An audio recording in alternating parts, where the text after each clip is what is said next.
Gene Hackman, a titan of gritty realism, once said, "Acting is about truth," a credo that still echoes today. Toby Keith, the outlaw country voice, turned heartbreak into anthems that still fill stadiums. Michael Jackson, the king of pop, reshaped music and dance with a single moonwalk. Kirstie Alley, with razor-sharp wit, lit up sitcoms and proved comedy can be fierce. Jimmy Buffett, the island song storyteller, taught us to chase the sunset and keep sailing. Richard Roundtree, the original cool detective, broke barriers with his unforgettable swagger. In the night of the 1994 Academy Awards, a hush fell over the theater as Tom Hanks stepped onto the stage, clutching the Oscar for Best Actor for his role in Philadelphia. The film, an unflinching portrait of a gay lawyer confronting AIDS, had thrust Hanks into a conversation no longer about box office numbers, but about cultural courage. In that moment, the industry recognized a man who could inhabit a grieving soul, and, with equal ease, a comic everyman. The applause was not just for a performance, it was an acknowledgement that his career had crossed a threshold from beloved star to a storyteller with the power to shape public empathy. To understand why that night mattered, we travel back to a modest suburb of Concord, California, where a young Thomas Jeffrey Hanks grew up in a family that prized curiosity. His mother, a schoolteacher, encouraged reading, while his father, a logistics manager, taught him the value of discipline. As a child, Hanks devoured movies, not merely for entertainment, but to study the way actors disappeared into characters. He performed school plays, discovering early the thrill of stepping into another's skin. In his teenage years, Hanks left the West Coast for the bustling stages of New York City, enrolling at the prestigious Northwestern University to study theater. There, he met future collaborators and honed a craft that blended comedy's timing with drama's depth.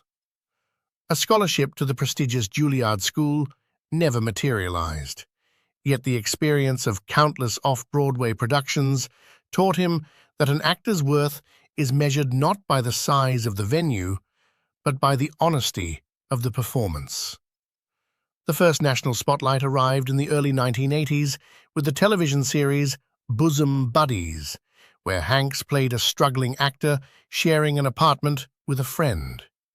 The sitcom was a modest hit, but it introduced audiences to his effortless charm.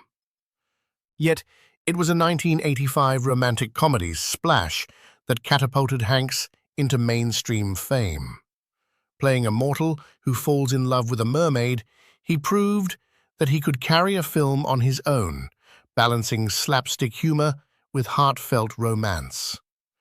Critics noted his ability to make the fantastical feel intimate, a skill that would become his hallmark. 2 years later, Big cemented his status as a versatile lead. The film's iconic scene, Hanks dancing on a piano bench, was less about choreography than about his willingness to embody childlike wonder while delivering adult nuance. The performance earned him his first Oscar nomination, signaling that the industry saw him not merely as a romantic lead, but as an actor capable of navigating complex emotional terrain. The turning point that followed was his partnership with director Steven Spielberg. In 1993, Hanks agreed to star in Saving Private Ryan, a visceral reenactment of World War II's Normandy invasion. The film demanded physical endurance, emotional stamina, and a willingness to confront the brutal realities of war. Hanks's portrayal of Captain John Miller was not a heroic caricature. It was a weary, reluctant leader bearing the weight of his men's lives.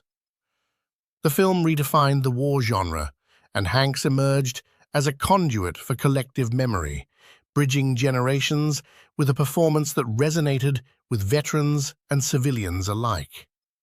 His collaboration with Spielberg continued with Philadelphia, the first mainstream Hollywood film to address AIDS directly. Hanks's decision to portray Andrew Beckett, a gay lawyer battling discrimination, was a calculated risk. The role required him to shed his everyman persona and inhabit a community often sidelined by the industry. The resulting performance earned him his first Oscar win, confirming his capacity to transform personal conviction into cultural dialogue. Beyond the silver screen, Hanks expanded his storytelling canvas. He co-produced and narrated the HBO miniseries Band of Brothers, 2001, a meticulous chronicle of Easy Company's journey from training to the Battle of the Bulge. His narration, measured and reverent, became a touchstone for veterans who felt their stories finally had a dignified platform. The series demonstrated Hanks' commitment to authenticity as he spent months researching military archives and interviewing surviving soldiers. Risk and reinvention have been constants in Hanks's career. In 2000, he starred in Castaway, a film that left him alone on a deserted island for most of its runtime. The role demanded physical transformation, a drastic weight loss, a grizzled beard, and the psychological challenge of portraying isolation. Hanks's performance earned him a Golden Globe, and the film's iconic Wilson volleyball became a cultural meme, illustrating how a simple prop could become a symbol of human resilience. Hanks' willingness to explore darker narratives surfaced in Road to Perdition, 2002, where he played a mob enforcer confronting betrayal and loss. Working with director Sam Mendes, Hanks embraced a stoic, almost mute presence, allowing cinematography to speak for his character. The film's visual storytelling, paired with Hanks's understated performance, reinforced his reputation as an actor unafraid of silence. The evolution continued with his foray into directing. In 2005, Hanks co-directed The Polar Express alongside Robert Zemeckis, pioneering motion capture technology to bring a beloved children's book to life. The venture was a technical gamble. Critics were divided, yet the film's ambition cemented Hanks as a pioneer willing to push cinematic boundaries.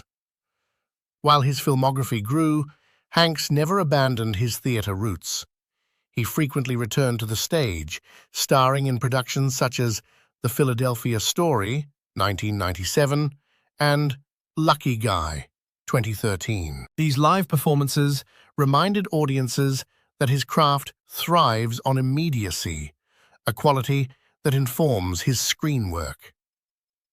In recent years, Hanks has embraced the role of curator and mentor.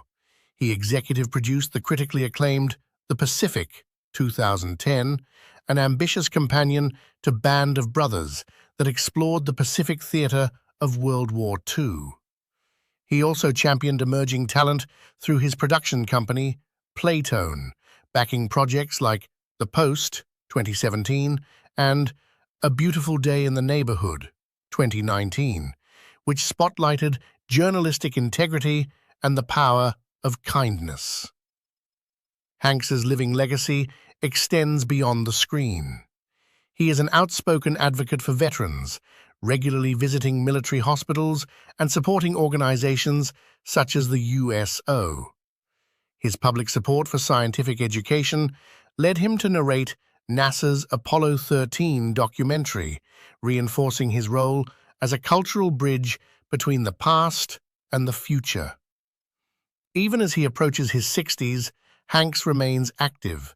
He starred in Elvis, 2022, portraying Colonel Tom Parker, a role that required him to navigate the complexities of fame and exploitation.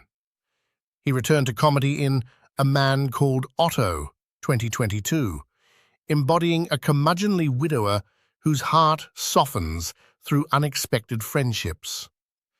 In 2023, he launched a podcast series, The Hanks Files, where he interviews fellow actors about the evolving craft of storytelling. Tom Hanks continues to shape the cultural conversation, not as a relic, but as a living participant. Each new project reaffirms his belief that stories are never finished. They evolve with the people who tell them. From his early days on a New York stage to his recent ventures in podcasting, Hanks demonstrates that the measure of a legacy is not the final curtain, but the ongoing dialogue between artist, audience, and the world. As the camera lingers on Hanks delivering a line on a set in 2024, the audience hears more than a performance. They hear a promise that the story, like the man who tells it, is still